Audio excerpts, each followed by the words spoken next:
नमस्कार, आप देख रहे हैं हल्ला बोल टीवी। मैं हूं सुशील कुमार सिंह। कौन सा खेल खेल रहे हैं प्रशांत किशोर? आज उन्होंने पटना हाई कोर्ट में एक याचिका दायर कर बिहार में फिर से विधानसभा चुनाव कराने की मांग कर दी है। आखिर क्या हासिल करना चाहते हैं पीके? आइए जानते हैं हल्ला बोल टीवी के editor in chief Deepak Sharma से। प्रशांत किशोर क्या हासिल करना चाहते हैं, एक बड़ा सवाल है, क्योंकि सुप्रीम कोर्ट में जब बिहार में फिर से चुनाव कराने की मांग को लेकर प्रशांत किशोर की ओर से याचिका दायर की तो सुप्रीम कोर्ट ने तो फटकार लगा दी थी और कड़े शब्दों में प्रशांत किशोर की पार्टी जनसुराज से पूछ लिया था कि आपको कितने वोट मिले हैं, और प्रशांत किशोर ने इस पर नाराजगी भी जताई थी। प्रशांत किशोर ने पत्रकारों से बातचीत में कहा था कि हमें हार गए, हमारे साथ अन्याय हुआ तभी तो हम कोर्ट गए, जो जीत जाएगा वो कोर्ट क्यों जाएगा। सुप्रीम कोर्ट ने तब कहा था कि आपने हाई कोर्ट का रुख क्यों नहीं किया, हाई कोर्ट का दरवाजा क्यों नहीं खटखटाया, सीधे सुप्रीम कोर्ट क्यों आए।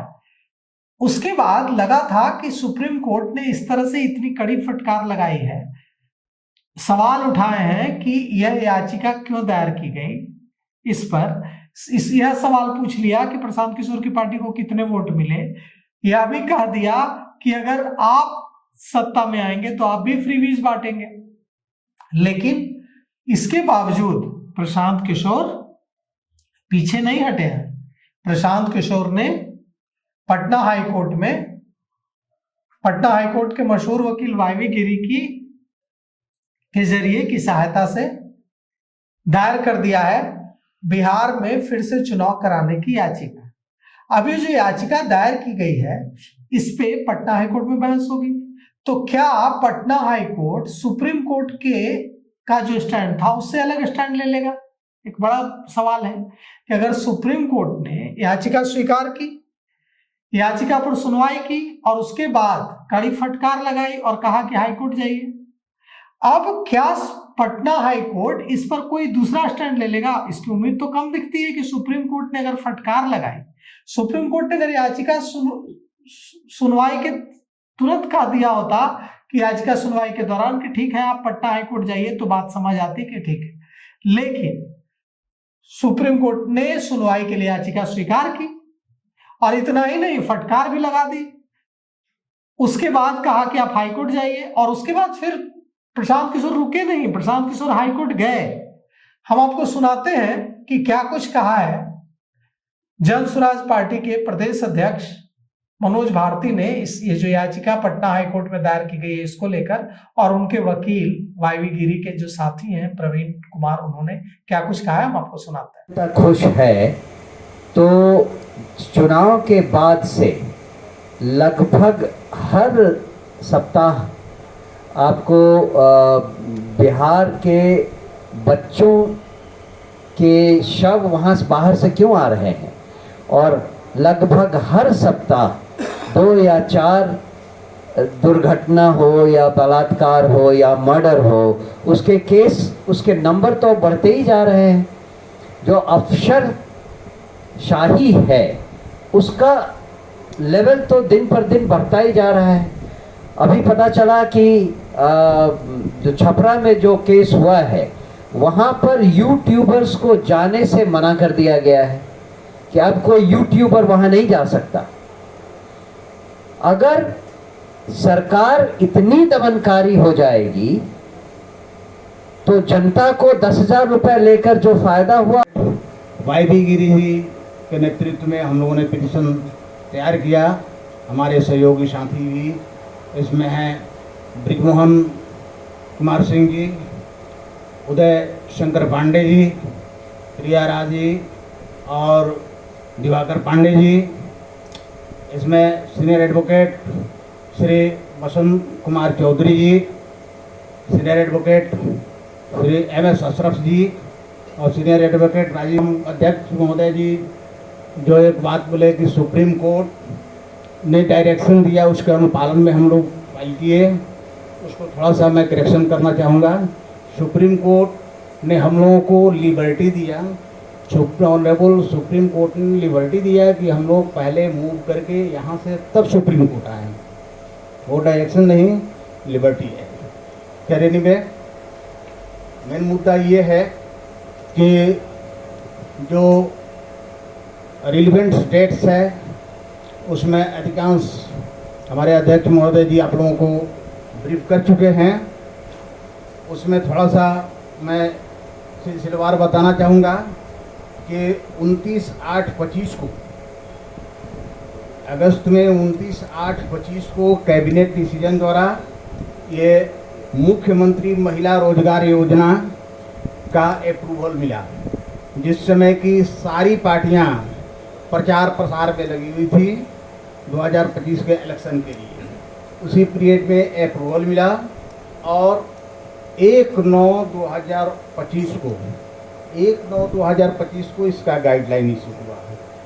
उस गाइडलाइन में मुख्य बात ये था कि बाद में ये भी डिसीजन उसमें आया कि जो हमारे जीविका दीदी हैं उसको और एडिशन में अतिरिक्त में बढ़ाया जाए और उन लोगों को भी फॉर्म दिया गया, इनवाइट किया गया और बहुत जीविका दीदियों को उस पीरियड में बढ़ाया भी गया, संख्या उनकी बढ़ाई गई।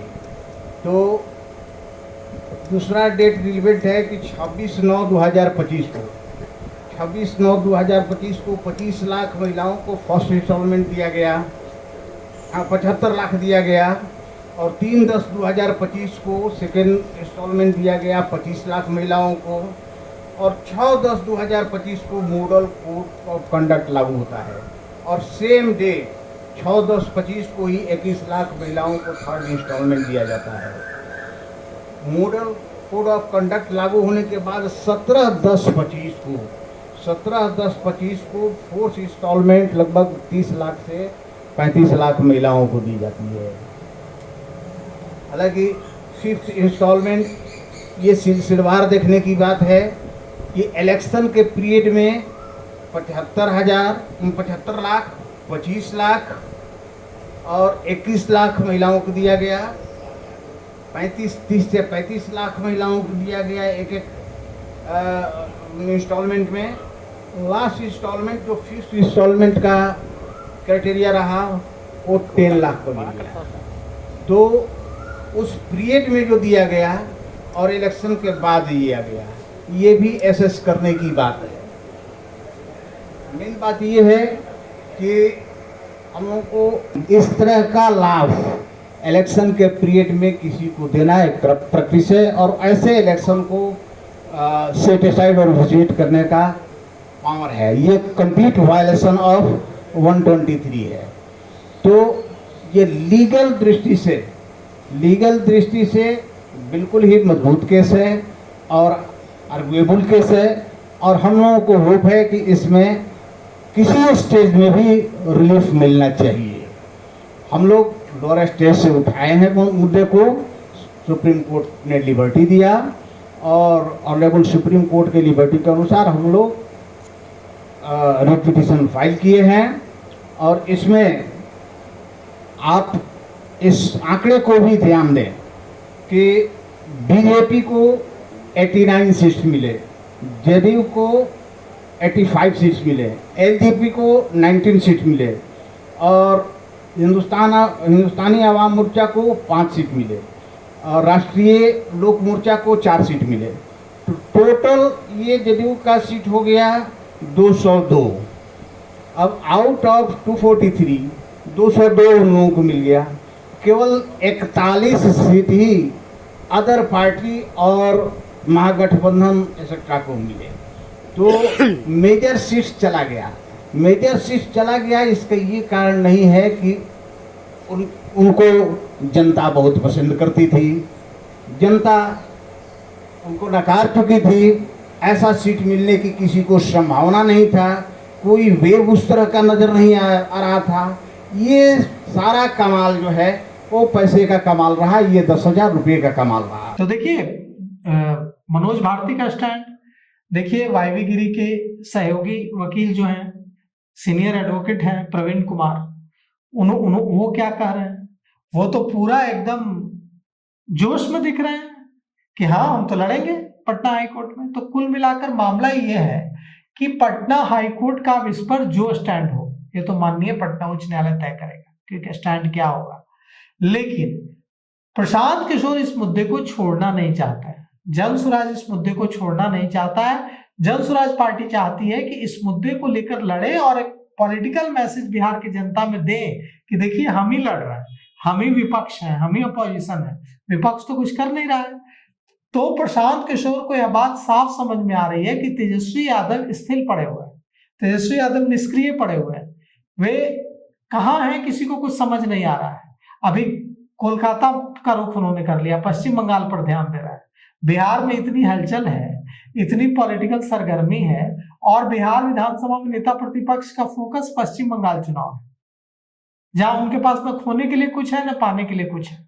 तो प्रशांत किशोर की नजर सरकार बनाने की स्थिति में पहुंचने पर नहीं है, प्रशांत किशोर की नजर बिहार में विपक्ष की जो जगह है वो हासिल करने की है। और इसी के लिए, इसी अपने इनका उनका जो मिशन है उसके लिए प्रशांत किशोर यह कोशिश कर रहे हैं कि जनता के बीच इस तरह की याचिका दायर करने से सीधा सीधा मैसेज जाए कि अगर भारतीय जनता पार्टी से कोई लड़ रहा है तो वो प्रशांत किशोर है, न कि तेजस्वी यादव। अब देखना है कि प्रशांत किशोर के लिए एक मुद्दा बनकर रह जाता है या हाई कोर्ट फिर क्या फैसला करता है। सुप्रीम कोर्ट से कड़ी फटकार के बाद हाई कोर्ट का क्या रुख होगा ये तो आने वाला समय बताएगा। अभी तक के लिए इतना ही। देखते रहिए हल्ला बोल टीवी। धन्यवाद।